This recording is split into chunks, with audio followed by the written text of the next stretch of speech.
wabarakatuh. Salam sejahtera untuk kita semua. Apa kabar anak-anakku sekalian? Semoga kita semua dalam keadaan sehat walafiat dan tetap semangat belajar dari rumah.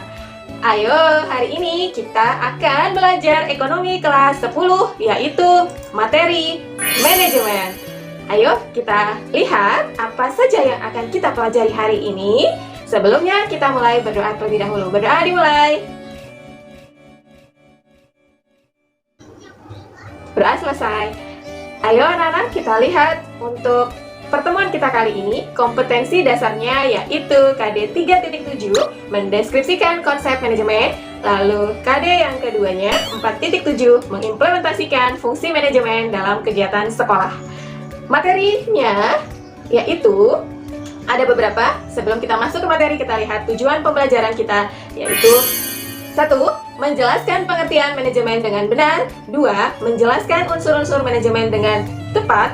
3. Menganalisis fungsi-fungsi manajemen dengan baik. Menganalisis jenjang manajemen dengan baik. Menganalisis bidang-bidang manajemen dengan baik. Menerapkan fungsi manajemen di sekolah.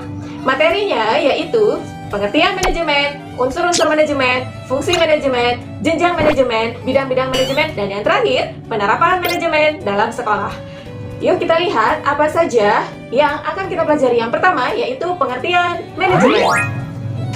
Pengertian manajemen ditinjau dari segi seni, ditinjau dari segi ilmu pengetahuan, dan ditinjau dari segi proses. Ditinjau dari segi seni, manajemen adalah seni dalam menyelesaikan pekerjaan melalui orang lain. Itu menurut Mary Parker Foley. Lalu yang kedua, lihat dari segi pengetahuan, manajemen adalah bidang pengetahuan yang berusaha secara sistematis untuk memahami mengapa dan bagaimana manusia bekerja sama untuk menghasilkan sesuatu yang bermanfaat bagi kemanusiaan. Itu menurut Luther Gulick. Lalu yang terakhir, dilihat dari segi prosesnya. Apa sih manajemen itu? Lihat dari segi proses, manajemen adalah proses perencanaan, pengorganisasian, kepemimpinan, dan pengawasan kegiatan anggota dan tujuan penggunaan organisasi yang telah ditentukan. Itu menurut James A.X. Toner. Jadi, kesimpulan dari 3 tinjauan dari seni, ilmu pengetahuan, dan proses, manajemen itu adalah proses perencanaan, pengorganisasian, lalu pengawasan untuk melakukan satu tujuan bersama, mencapai tujuan bersama dalam sebuah organisasi. Kurang lebih seperti itu maksud dari manajemen. Sekarang kita lihat unsur-unsur manajemen. Unsur-unsur manajemen itu ada 6, yaitu yang pertama manusia, money, uang, materials, itu bahan, lalu ada mesin, alatnya, ada metode, tata caranya, market, pasar. Ya, itu mengenai pengertian dan unsur. Sekarang kita ke fungsi. Fungsi-fungsi manajemen itu ada 4. Ingat aja, POAC, P-O-A-C. Apa kepanjangannya? Yaitu planning, organizing, actuating, and controlling. Yang pertama yaitu mengenai planning. Planning atau perencanaan itu adalah langkah awal di sebuah organisasi dalam melaksanakan tujuannya. Kurang lebih seperti ini pengertiannya. Perencanaan merupakan proses dasar manajemen untuk menentukan tujuan dan langkah yang harus dilakukan agar tujuan dapat tercapai. Di plan itu ada ideas, ya, ada idenya, ada thinknya, berpikirnya, visi yang sama, lalu dikreasikan sehingga terbentuklah sebuah rencana. Oke, itu mengenai planning. Setelah kita memiliki planning, kita mengorganisir atau organizing, pengorganisasian.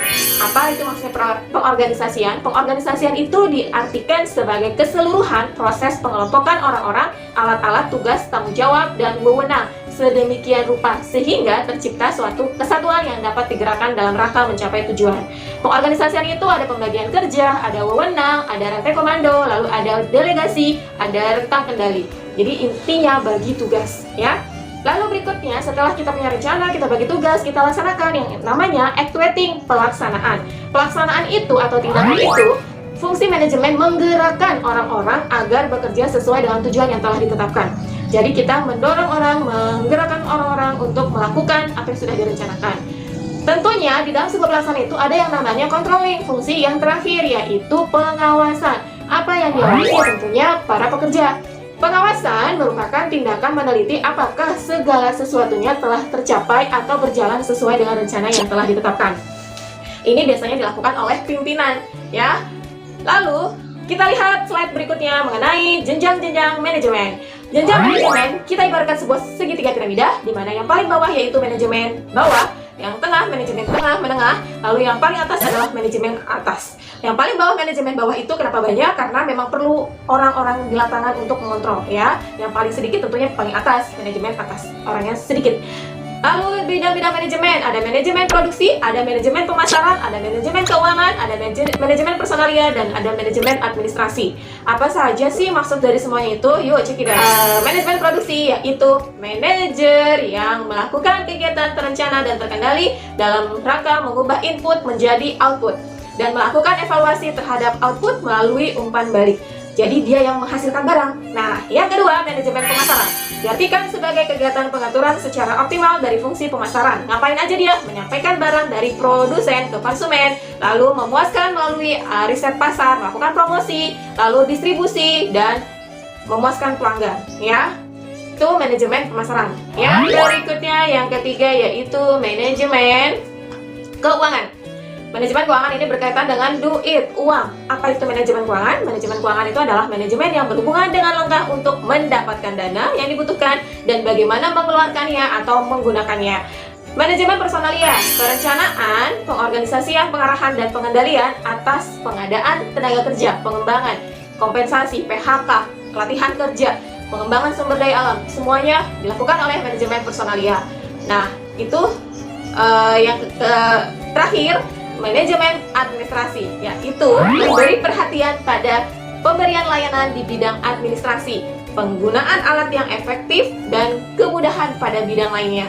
Jadi mengenai absensi, barang masuk, barang keluar, ATK, segala macam itu tercatat oleh manajemen administrasi. Oke, saya rasa untuk bidang manajemen kalian sudah paham ya. Singkatnya begini, atas produksi barang dan atau jasa yang ada di perusahaan. Lalu manajemen pemasaran berkaitan dengan marketing, berkaitan dengan promosi. Lalu manajemen keuangan berkaitan dengan dana masuk, dana keluar. Itu semua diatur oleh manajer keuangan. Lalu yang tadi keempat, manajemen personalia berkaitan dengan tenaga kerja yang mengatur gaji, absensi, dan lain sebagainya. Lalu manajemen administrasi yang berkaitan dengan surat masuk keluarnya. Oke, itu ya kurang lebih mengenai bidang manajemen. Sekarang kita lihat penerapan fungsi manajemen dalam kegiatan di sekolah. Sebagai sebuah organisasi, sekolah itu tentunya punya personil yang tergabung di dalam sebuah OSIS ya. OSIS ini dibentuk dalam usaha mencapai terwujudnya pembinaan kesiswaan. OSIS memiliki sebuah rencana. Apa aja rencananya? Dibuatkanlah sebuah proposal yang nantinya akan dilaksanakan oleh OSIS. Lalu diorganisir dengan membentuk sebuah panitia kecil, panitia besar, dan dilaksanakan. Contohnya seperti program pentas seni ya, yang sering kita dengar dengan istilah pensi. Oke, jadi sebuah organisasi pun itu memiliki sebuah manajemen yang baik untuk tercapainya sebuah tujuan di organisasinya. Saya rasa cukup sekian untuk materi kita kali ini mengenai manajemen ya, dari pengertian, dari unsur-unsur, jenjang, lalu ada fungsi, ada bidang-bidang manajemen, dan yang terakhir penerapan fungsi manajemen dalam kegiatan di sekolah. Kurang lebihnya mohon maaf, dan sampai ketemu lagi di pertemuan berikutnya dengan materi yang lebih oke lagi, yang lebih menarik ya. Terima kasih. Wassalamualaikum warahmatullahi wabarakatuh. Salam sehat untuk kita semua. Sampai jumpa. See you.